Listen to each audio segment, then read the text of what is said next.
Hello,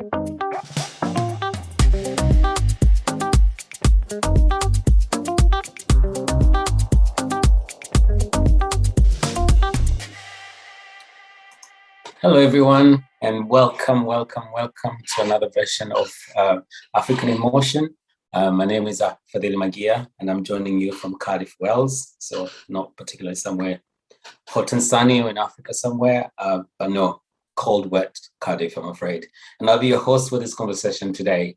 I'm the CEO of Watch Africa CIC, which is a community interest company with various strands within the organizations. And we started off as an African film festival in 2013, and we're still delivering or hosting screenings across Wales. And we're coming up to our 8th edition. But also we do quite a lot of work in terms of representation and cultural provisions of Black and African cultures within Wales. And for that, we've done some productions, we do some consultancies, we do various pieces of work. So please call at us, reach us for any queries, information that you may need. But crucially, importantly, I'm here today wearing a different hat for our sister, our brothers, African in Motion, which is an annual African Film Festival, which is taking place in Scotland and consisting of film screenings and complementary events.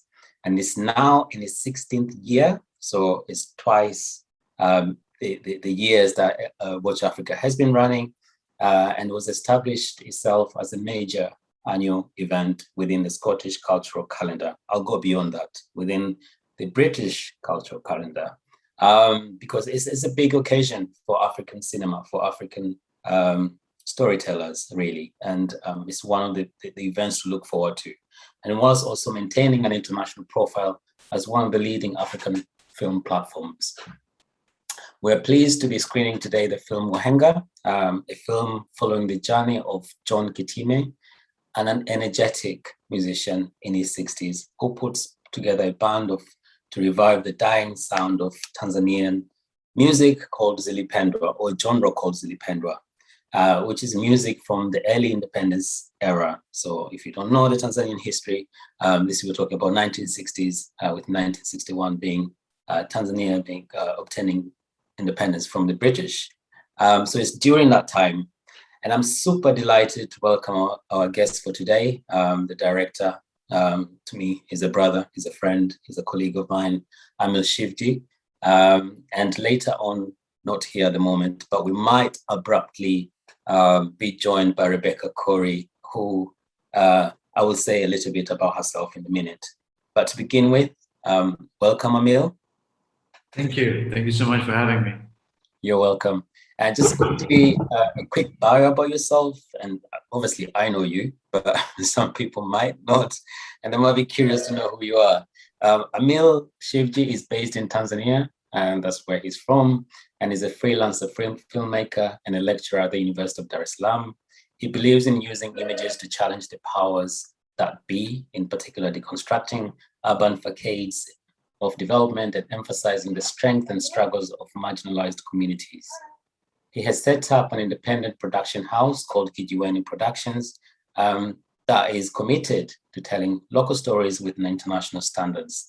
I can go on with a lot of accolades for my brother here, but he's done various films, short films, documentaries, Aisha being one of them that stood out for me, T-Junction, and obviously right now there's Vuta Nikuvute.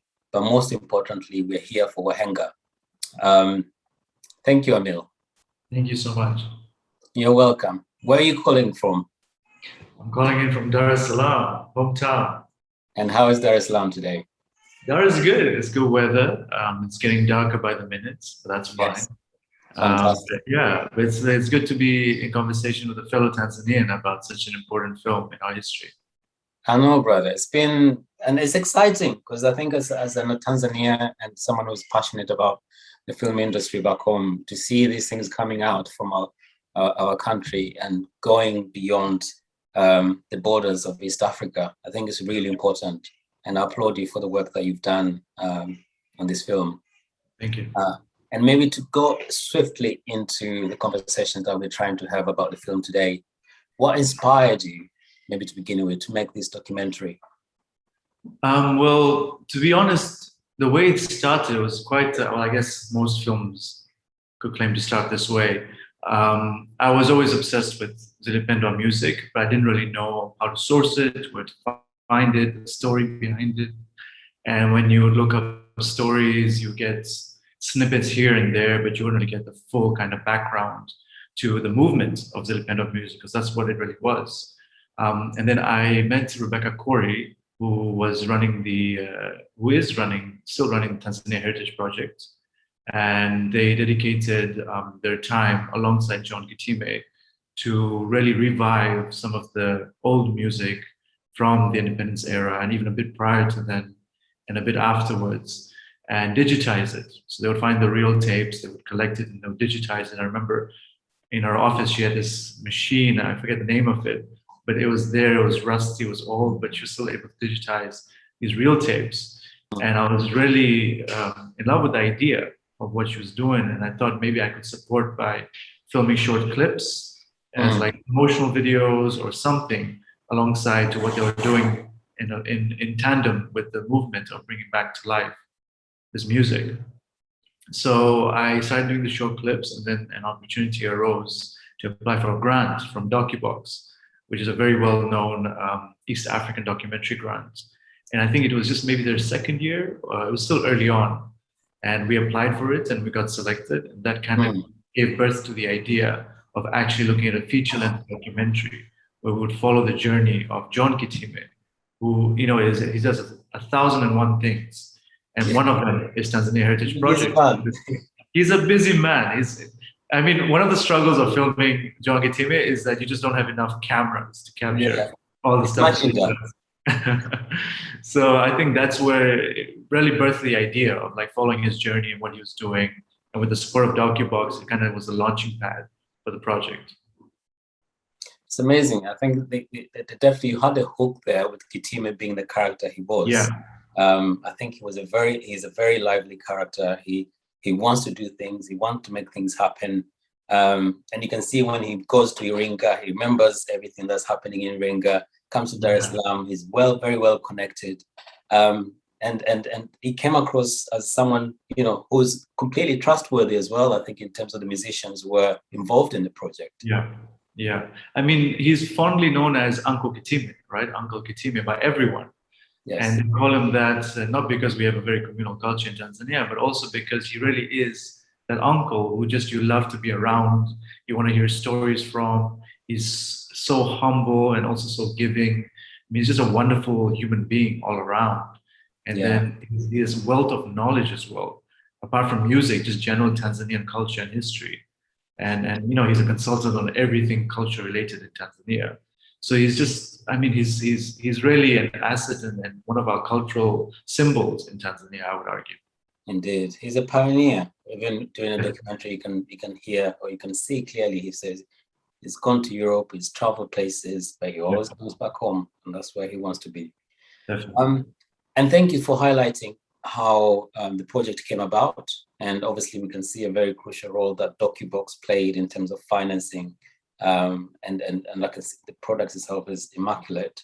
And I wanted to ask if there were any challenges, so to speak, during the making of the documentary, and how long did it take to actually compile it all together in terms of starting and editing?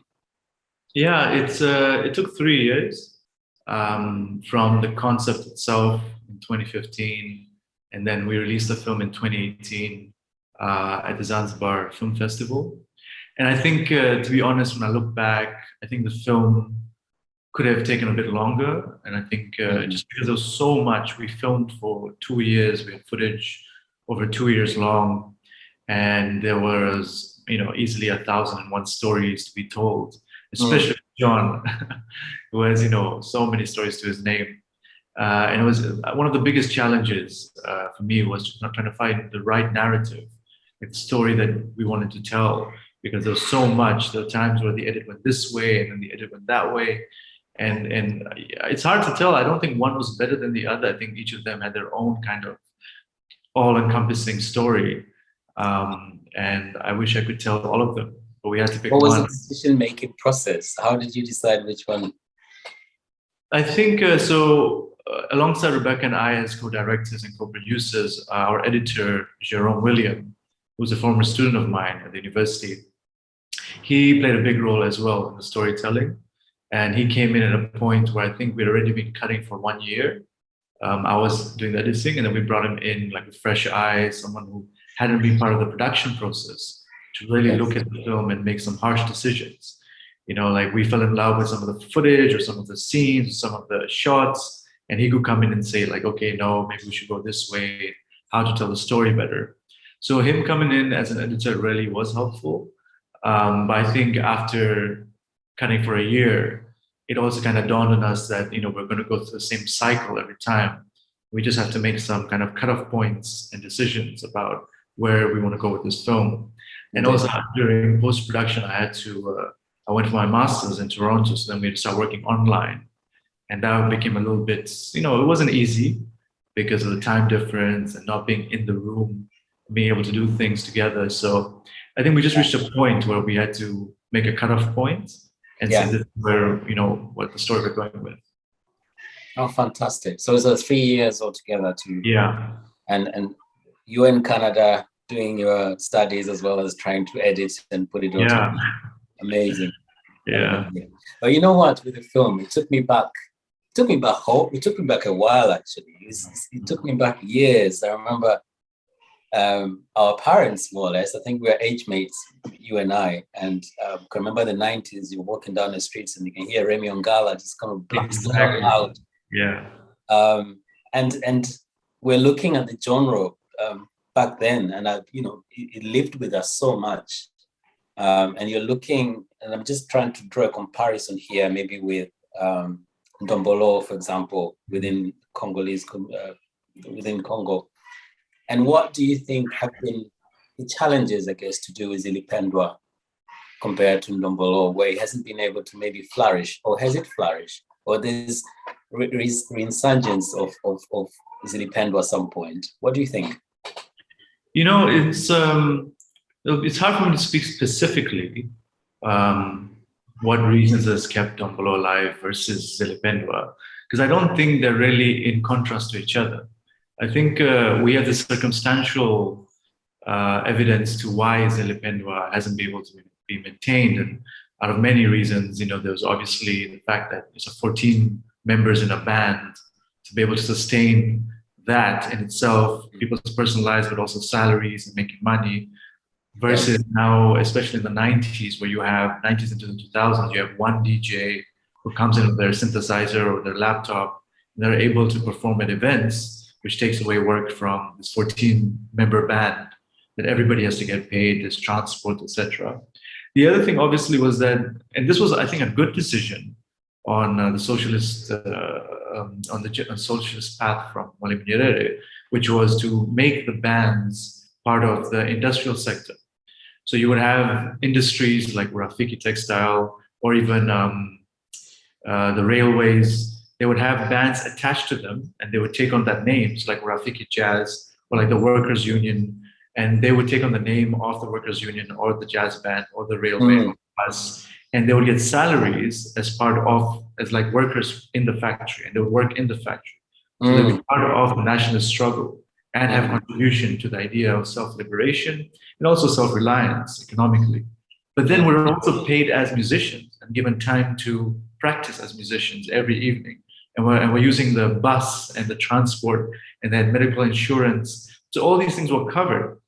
So music became part of the nationalist struggle, and people were able to sustain their livelihoods while practicing the art that they wanted to. Now in the 80s and into the 90s, where you have the structural adjustment programs, Bretton Woods institutes coming in and privatizing almost all these public sectors, all these industries just fell apart, right? I mean, the best example is Rafiki Textile Mill is now called the Tanzania-China Friendship Textile Mill.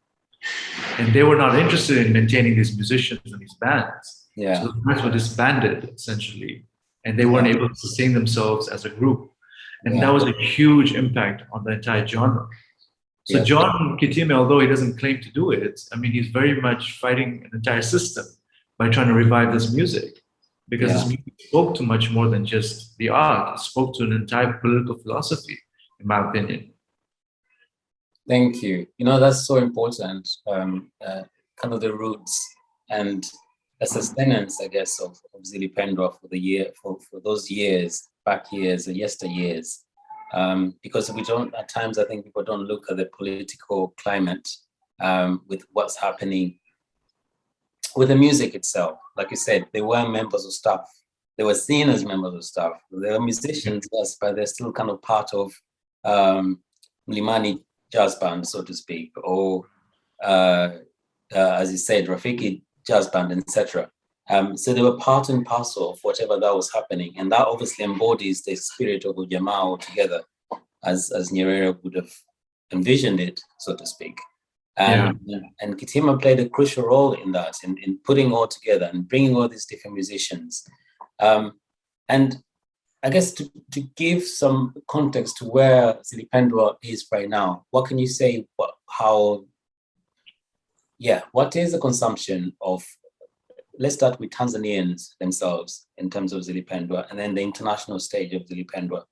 Is there any at the moment? Or I think this is just more for the audiences probably who don't know so much about the genre, just to understand a bit. Yeah, there's very few. Msonongoma still performs, and Limani Park Orchestra, they perform, but it's not all the time. It's not as consistent as it once was. So I would say maybe 2 bands are still performing Zilipendwa genre music. Yeah. Obviously, that's not their only source of income. I mean, they also work different jobs and do whatever they can to sustain themselves. But they still, I would argue, they still have a following. I mean, I always go whenever I hear that one of them are playing, and they still get invited to certain small music festivals here and there. But I think the long-term sustenance, we're seeing the death of Zilipendwa, unfortunately.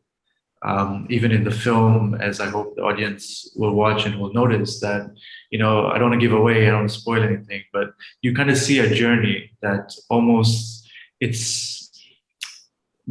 could argue that their fate has already been sealed because of the age we're living in, with digital music and with kind of concerts really dictating people's livelihoods, rather than their sales of the records, in Tanzania. Yeah. But I think the important part, and what I hope people get from our film, is the resilience, right? There's always constant resilience to keep the music alive. And it's by physically keeping our people alive in these bands. Another factor that John shared with us that led to a huge impact in the fall of Zilipendwa was the AIDS epidemic, right? Like that also had a huge role in people losing the ability to really take care of their health. And with the loss of health insurance for musicians after the 80s, they weren't able to even go to hospitals that easily. So I think that had a big role to play as well in that specific genre of music really being effective. And you can clearly see the 3 years of you shooting. I think there were obviously John's dad passed away during that time, and then there was one musician. So there's an element that we are losing, and I'm speaking from a very patriotic Tanzanian point of view here, that we are losing those pioneers, so to speak. Yeah, definitely. And then the question is, what happens? And I think this film, and certainly the project itself, which Rebecca will be able to explain more, helps at least to keep that legacy of Zilipendwa, and hopefully, actually, not to keep legacy. I hope that at some point, anyway, the music will come to life, and the young people, especially now, will be able to look back in the same way as we look back at so the Ghanaian versions, for example, and Nigerians Afrobeat back then when Fela was performing, and bringing to life right now and looking at Burna Boy bringing a different version of Afrobeat. I hope that's kind of my dream anyway. I hope something happens to Zilipendwa and then we kind of bring it a different version to it. Yeah, I mean, I can say that there has been a little bit of interest from what we call the bongo flavor, like the pop star scenario. Like Diamond Platnumz is like one of probably Africa's top musicians, and from Tanzania. He had a song called Zilipendwa, and he used elements of it, but it's not the same. It's still it's good music, but it doesn't really, in my opinion, carry the ethos behind Zilipendwa Finally, music. yes. Yeah, it was more than just music. It was really this sense of communalism, the sense of really bringing people together in a way that was beyond just the instruments and the genre. You know, it was so much more. It was like entire culture. So I feel like that hasn't come back yet, and it's And I kind of hope, sad. Yeah, yeah, and I hope it does come at some point anyway. Hopefully yeah, someone who's listening to this, do something, do your magic. exactly. Um, one of the few, you mentioned how the challenges, especially as Silipendra right now, and the musicians, and there's one for me, and I think it's not for anyone who hasn't watched the film yet. I think they're probably going to watch after the film. They're going to watch this interview after the film. But there's a scene where the musicians are outside the hotel after performing, and then that scene honestly resonates with me so much because they're outside and obviously they're eating pilau, and then people inside are eating very posh, snazzy food.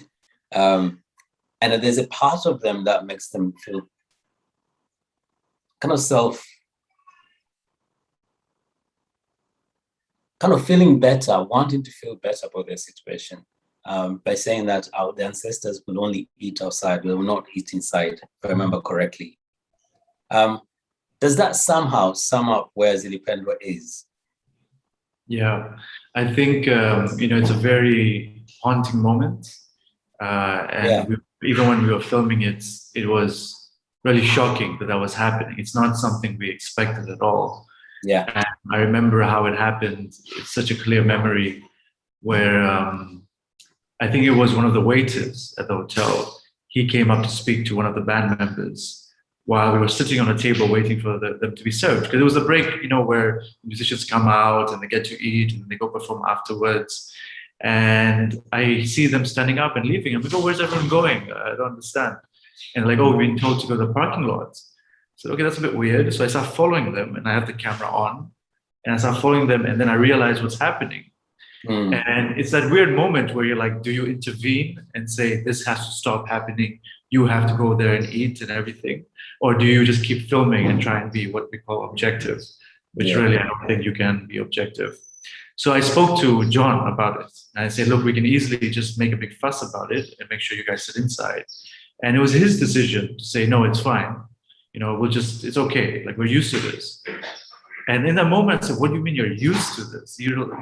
This band is some, if not all, of the greatest musicians, or somehow related to the greatest musicians of Tanzania. You deserve the respect and the space to be able to at least have your dinner on a table, And then we continued filming it. And I think when Chiku, the young rapper who's part of the group, she just, I asked her, how do you feel about the fact that you have to eat outside? And her exact words were that, the ancestors will always eat next to the coast, next to the sea. Yes. I thought that was such a beautiful way of really capturing people's resilience, Yeah. Of course, they were aware that there was this big social and class difference between them as performers and the people attending this event that came to listen to them. Yes. But at the same time, it's not something that's going to stop them from performing or creating music, doing something they love. And I thought that was very beautiful. And I'm glad it made it into the film as well. Because it captured for me a lot of what the band and the music stands for. Absolutely. Nicely put. And it was one, sad moment, sad scenes, but at the same time, full of resilience, as you said, and full of hope at the same time. And in terms of resilience, there's a few scenes as well where I can see there's adaptability in some ways in terms of the musicians themselves. And it's kind of sad, but then you kind of thought, this is how things are, unfortunately, at the moment. When the saxophonist, I can't remember his full name, he was invited, or he was given a small gig to perform as a Father Christmas. And there's that scenario where he's trying to put the gloves and everything else. And he's trying to adapt to this new way of generating income, pretty much. And obviously calculating if he works for himself, how much it would cost, or if he works with other people, And for me, that showed adaptability in some ways, um, in this within the storm itself of losing what Silipendra was. And I'm just wondering if that adaptability, I guess, is happening across other musicians as well, or is it just a very few who are able to perform in the way that he did? No, it's definitely happening. I mean, when you watch it, it upsets you, it makes you angry, and you don't want to be there when you're filming it. But Frank Masamba, Uncle Frank, who is in the scene, for him, he saw it as a moment of success because he's like, look, I'm getting paid more than I would get paid when I was in a band. And I perform all night in this band. And yes, I'm creating good music, but at the end of the day, what money am I taking back home for my sustainability? Yeah. And here I am as one person, I have to play these terrible Christmas carols and versions of it that he doesn't even like. He does it all day and he gets paid so much more than what he normally gets. And it's sustenance for him. So I think that contradiction, because all human beings are complex, all these human conditions are complex, but that contradiction brings out the realities of what musicians and artists generally have to go through. I mean, I even know a lot of friends who are in the music industry who are great performers and require all the attention that's out there, and they deserve it. But they'll have to take on, gigs at hotels or at restaurants or in the tourism sector in order to pay bills. I mean, we've had to do the same in the film world as well. So those kind of scenarios, they create not the easiest of situations. And you're in quite a dilemma. Like, what do you do? What do you not do? What do you not do? But I think that's the contradiction we wanted to bring out, and not to create this like rosy romantic picture of what it is to be a good musician. There's the realities as well. Yeah. Well, I love that you bring those nuances, and it's not something that is, super binary either or, and show the different facets to it. I know this is probably your first major feature doc. Am I correct? Yeah. And I'm just wondering whether there are, from your own side, if there are any similar projects or similar documentaries or something that you want to pursue more. After making Wahenga, I'm still carried this obsession of working with musicians and working with music in a way that really brings out much more than just it being score or it being background. Like actually bring out the movements, the intricacies of musicians, because I'm absolutely like obsessed with musicians. Like the way their working process is, everyone is so specific. You could say the same about filmmakers, but I'm around them all the time. I get bored of filmmakers. You're tired of them. Yeah, I'm tired of them. I'm interested in musicians. So I am working on something right now. There's a young musician in Tanzania who's extremely talented, one of my favorite musicians, and really has a very specific sound to himself. And writes his own music as well, and moves between English and Swahili. And so we've been talking for some time now about finding the right story to tell together. So we always meet up and discuss ideas and bounce off kind of different narratives. And so that's something I'm excited about. And also my latest film, Vute Nikuvute, I cast a musician to play a musician in the film. And I was really excited working with her, Animsiti Amina, in the band, and she's a Zanzibari talent singer. And just what she brought to the table was amazing, not only in terms of her performance, but also like her voice. It lends to a character. It lends a character that represents the entire island for me, Zanzibar. So I think there's so much that can be done, and this bridge between musicians and filmmakers really needs to happen sooner rather than later. And I'm hoping like my fellow Tanzanian filmmakers can also see that, and to tell the stories of musicians historically in Tanzania as well, because they're the ones who carried our history and our culture for a long time before the filmmakers came onto the scene. They do, and thank you for highlighting that, because there's no way you can talk about Zanzibar, especially culturally, without talking about Taarab, without talking about these musicians who have made it happen for years. And it's part and parcel. It's a living culture, and I think bringing it live through films such as Vute Nikuvute is really important. And I think the call for other filmmakers kind of documenting and showing this richness, I think, in our in our culture as a Tanzania. It's really important because it's not something that we do a lot. I think it's not something we're known for, unfortunately. And a good example I can give is I'm from Singida, and currently I know there's a few musicians who are producing, making music, for example, combining Swahili and English and Nyaturu, which is my tribe. And I listened recently, I managed to listen to this crazy hip hop track. It was actually a trap, a Nyaturu trap.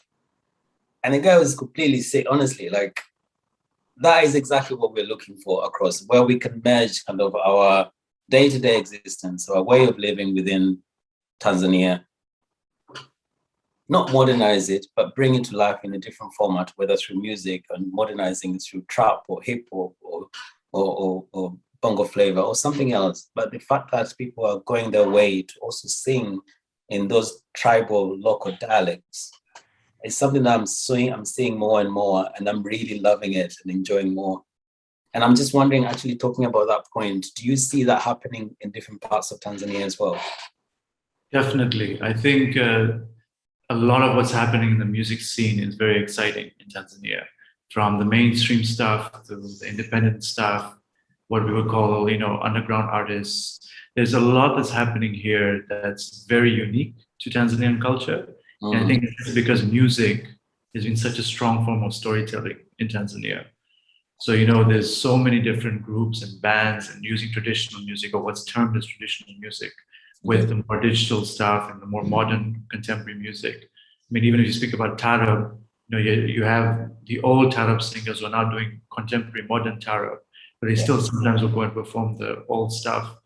So I think there's so much that's happening. I didn't know about the Nyaturu hip hop trap, and I think that sounds amazing. Yeah. And fine. And I think that's a role that also music videos have, where they visualize a lot of these songs in a way that allows you to gain more accessibility and also to kind of archive them in one way or the other. Because when it's visual, it's getting out there on YouTube, on more platforms, it's shared on WhatsApp. So I think that's super important as well, to be able to archive all these different forms of music, because it's showing a real movement that's very independent and very unique to Tanzania. Absolutely. Just when we're wrapping up slowly, you mentioned Vuta Nikuvute earlier on. Congratulations, massive congratulations. For anyone who isn't aware, Vuta Nikuvute is Amil's latest film, which is at Toronto Film Festival, has been premiered there, and I think it will be very much in your local cinema near you. Or how do I say, Amil? Sell it. It will be on a screen near you very soon, hopefully. And we're very excited about the film. It's been a long project. It's been since 2016, actually. But we're very, very excited to finally have finished it. Fantastic. And congratulations, brother. Just touching into the success of Vuta Nikuvute and kind of bringing home to the film industry. What do you think needs to be done? And this is, you don't need to go into detail, and this is a very packed question. What do you think needs to be done within the Tanzanian film industry to get more stories such as Vuta Nikuvute in the global audiences? Yeah, I mean, look, there's a lot that needs to be done. One of the key factors I've been saying for a long time is to really recognize what we need to have to call ourselves an industry. I don't think the solution is to look towards the West and say that's what we need to do. Like, is your film on Netflix? Okay, yeah, you've made it. That's not our answer. I do think that it's an exciting time because we get to define what we want to call an industry. It's like the bongo movies. That's kind of our staple in Tanzania, which is up to 2,000 films a year out of this country, and majority of them coming from the regional areas, actually. We have to find a way to formalize this so that people can identify different approaches that they can take when they want to pursue a certain career line. So if you want to be a film director or a film writer or cinematographer, there are certain systems in place or mechanisms in place for you to be able to pursue that. That's what we're missing. I don't think we're missing talent. I don't think we're missing resources. I think those things are available, and the number of technicians, film technicians that we have, the equipment we have, it's all there. But it's just about these systems that will allow us to sustain these careers. I think that's what we're missing. So, I think with this film, Vuta Nikuvute, with my previous work and the other filmmakers in Tanzania, we're trying to push the boundaries a little bit, even in terms of how to screen your films through festivals. And it's creating a sense of like a little bit of a wave of hope, I would like to believe. I think it's a big wave. Yeah. A big wave, Amil. Yeah. And that's really giving people something to hold on to. It's becoming more tangible.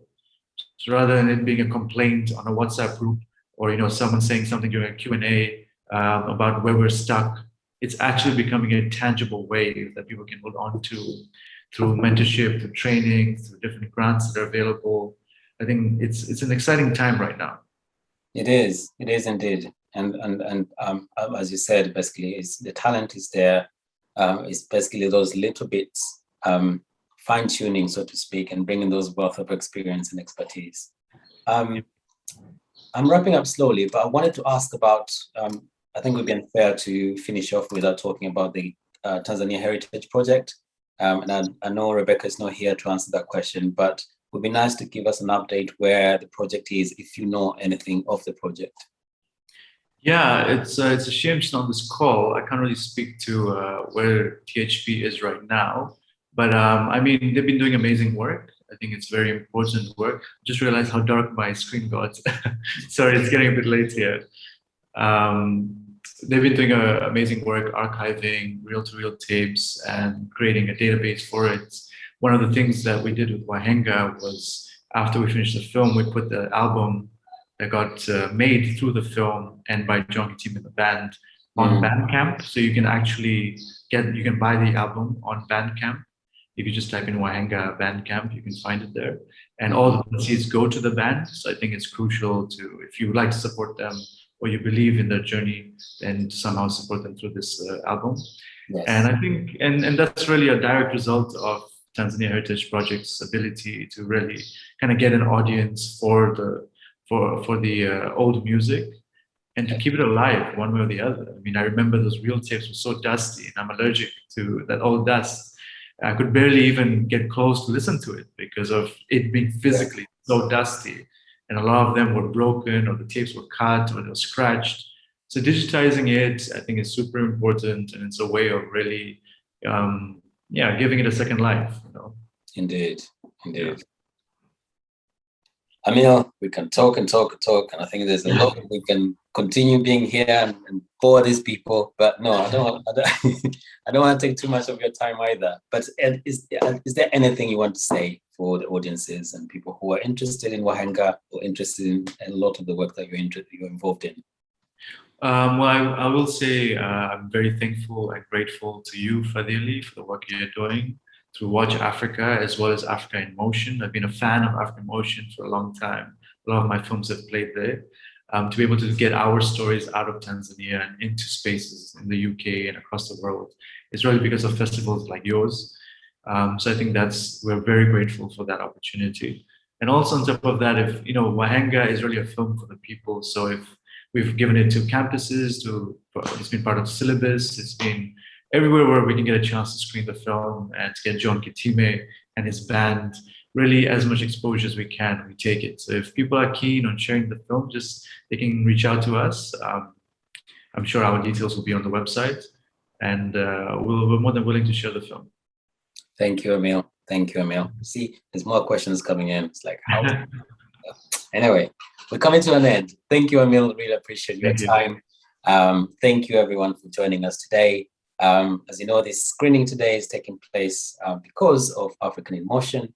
And so if you're interested in, not interested, I think keep in touch with them, join the newsletter.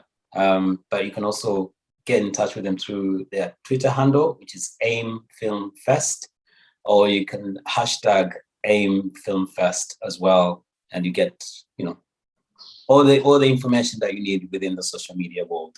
But I just want to say thank you finally to Amil, and thank you to Africa in Motion for hosting this event today, and have a good day. Thank you.